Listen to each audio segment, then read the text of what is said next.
Apollo-missionerne var en ren børnehave i forhold til det mareridt, der venter de næste mennesker på månens sydpol. Da Armstrong og Aldrin landede i 1969, trådte de ud på lyse sletter badet i direkte sollys. Et fladt, trygt terræn, der var nøje kortlagt på forhånd. Hver eneste Apollo-landing fulgte den samme sikre opskrift. Land, hvor solen står højt. Land, hvor jorden kan ses.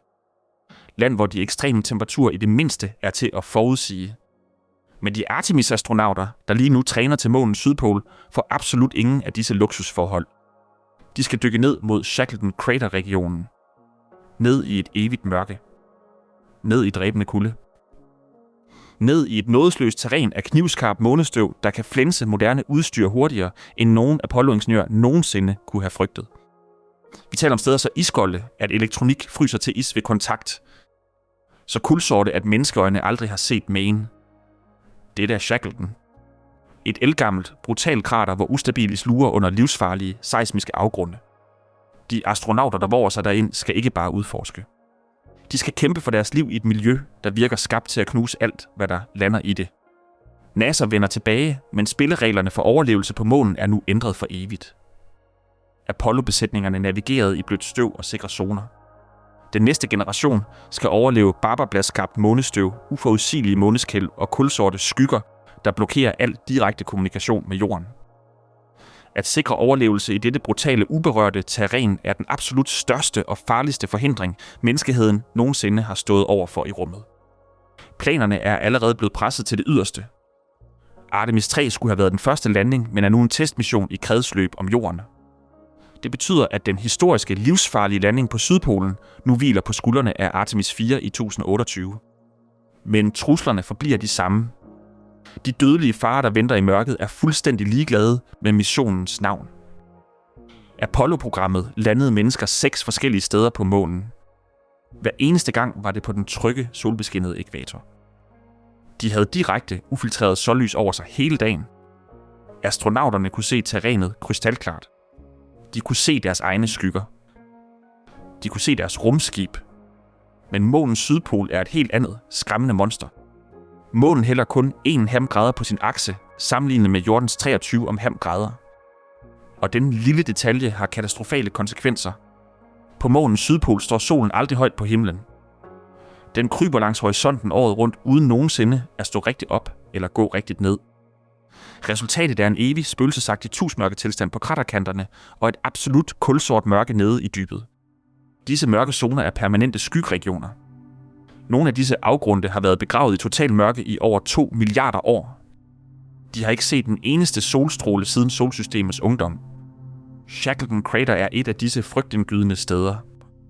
Det ligger præcis på månens sydpol, fanget i en evig skygge, der har varet i årmillioner. Det er et gigantisk hul med en hældning på 30 grader, der styrtdykker ned til en bund over 4 kilometer nede, dybere og mørkere end Grand Canyon. Astronauterne tør ikke engang lande nede i selve Shackleton. De nuværende landingspladser ligger på oplyste bjergkamme langs kraterets kant, hvor solenergi og direkte kontakt med jorden kan opretholdes. Men den sande skat, de uvurderligt flygtige stoffer og solsystemets ældste hemmeligheder ligger skjult dybt nede i mørket. Astronauterne er tvunget til at stige ned i dybet. At overleve i disse permanent skyggelagte regioner er et mareridt, som Apollo-astronauterne aldrig nogensinde stod overfor.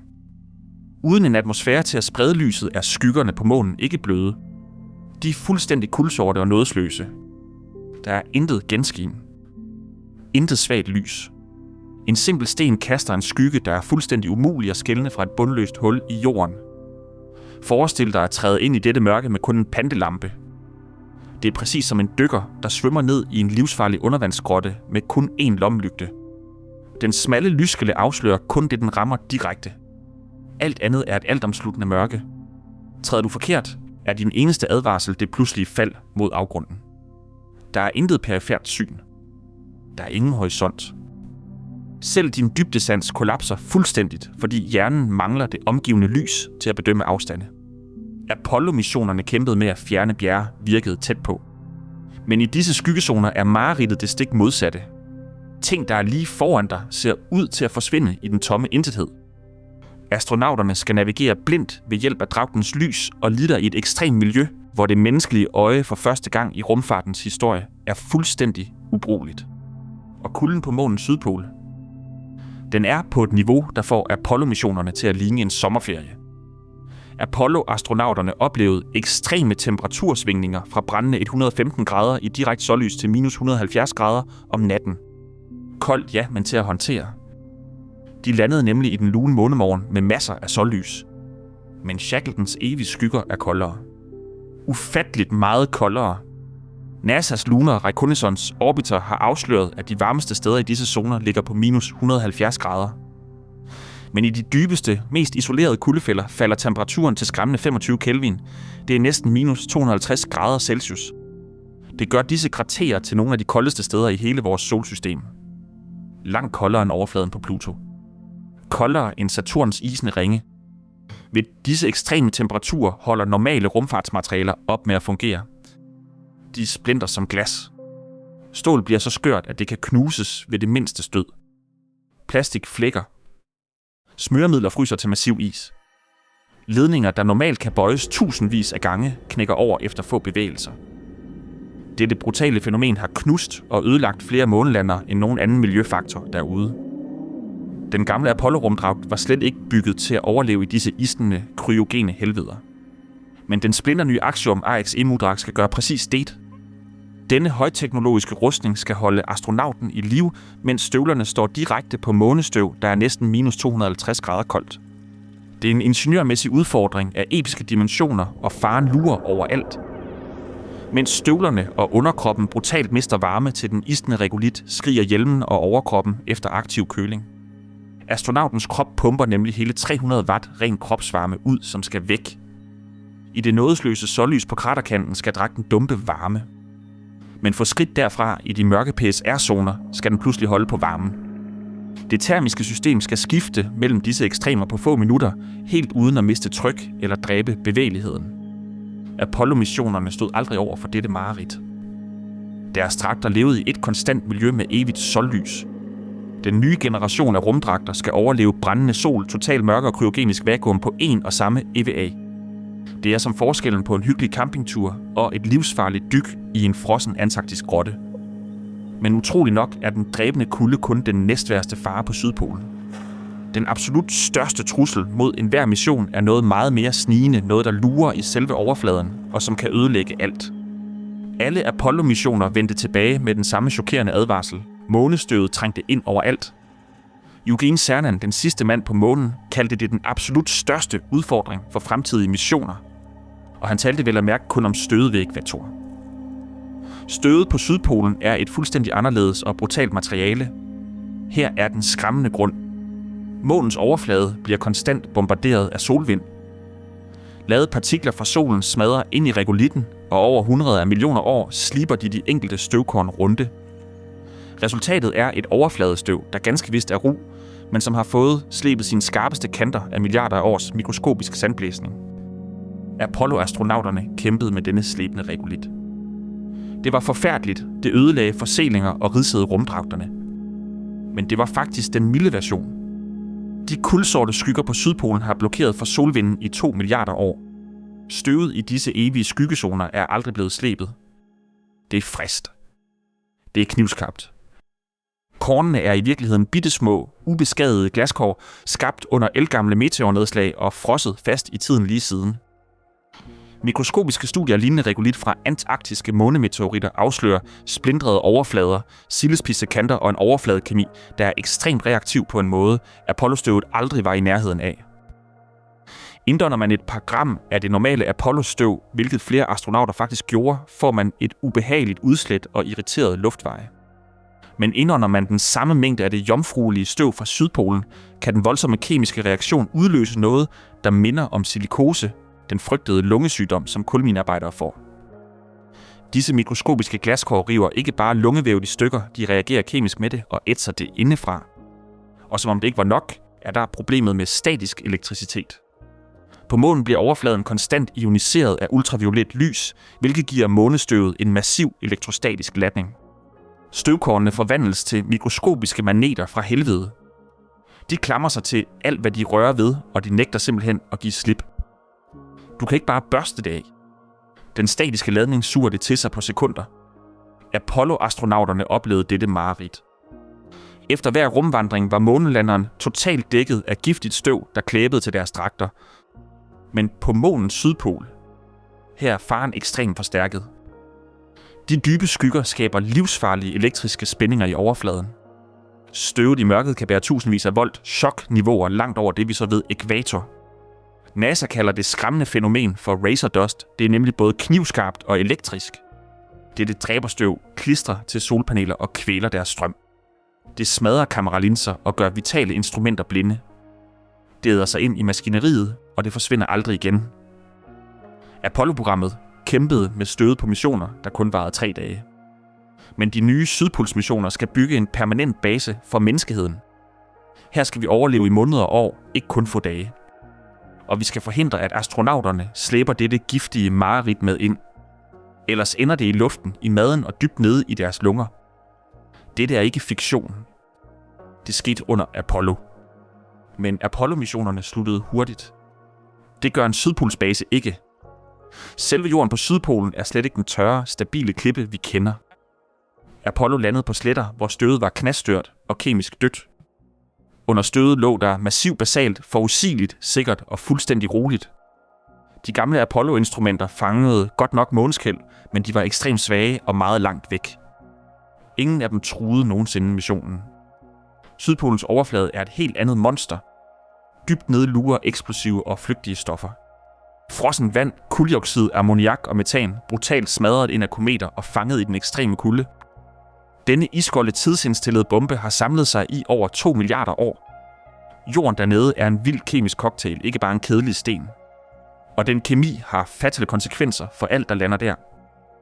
Når et rumskib fyrer sine motorer mod denne overflade, får den ekstreme varme isen til at fordampe øjeblikkeligt. Frossen vand bliver til damp. Kuldioxid eksploderer til gas. Måneoverfladen tager ikke imod den energi i stilhed. Den spytter voldsomt tilbage og skyder støv og damp ud i alle retninger. Raketmotoren kan flå gigantiske kratere i jorden på sekunder, mens dampen kaster dræberstøvet direkte tilbage på landeren og smadrer vitale sensorer. Dette var en lille detalje for Apollo, hvor jorden var knastør. Men på Sydpolen, med kilometer flygtig under landingszonen, er disse kraterer den absolut største livsfare. De nyeste landingsfartøjer som SpaceX, Starship og Blue Origins Blue Moon er desperat designet til at overleve dette og minimere katastrofen i sidste sekund. Og så er der de frygtindgydende måneskæl. Månen rammes af 4 forskellige typer skæl. De dybe måneskæl flænges 700 km nede, brutalt drevet af jordens tyngdekraft. Overfladiske måneskæl, der flænger den øverste skorpe med en chokerende kraft. Termiske rystelser, udløst af ekstreme temperatursvingninger, der knuser overfladens klipper. Og voldsomme seismiske chokbølger, når meteoritter smadrer ind i månen. Apollo-missionerne registrerede dem alle, men deres udstyr stod i de sikre ækvatoriale zoner. Sydpolen er et helt andet mareridt. Chokerende nye data fra Grail og LRO-missionerne afslører, at månens sydpol har været skueplads for massiv tektonisk aktivitet. Vi taler om gigantiske forkastninger og knusende tryk i skorpen. Forskere slår nu alarm. Måneskælvene på Sydpolen er dybere, voldsommere og langt hyppigere, end vi nogensinde har set. For en fremtidig base er det et spørgsmål om liv eller død. Et habitat bygget til de svage Apollo-skæl vil blive flået i stykker og ende i en total katastrofe.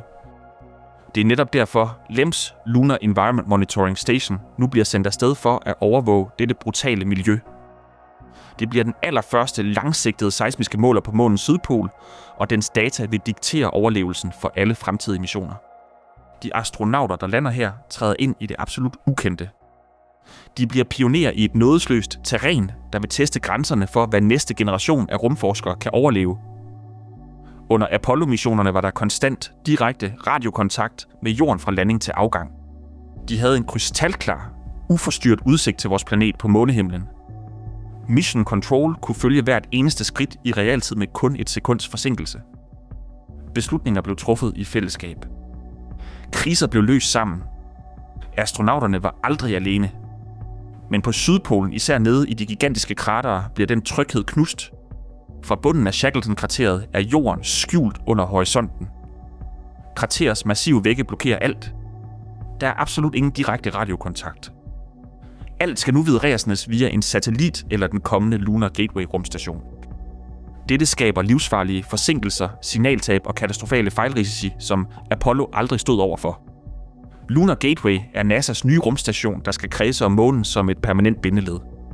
Astronauterne skal koble sig til Gateway, skifte til enorme landere som Starship HLS eller Blue Moon Mark 1 og dykke ned i mørket.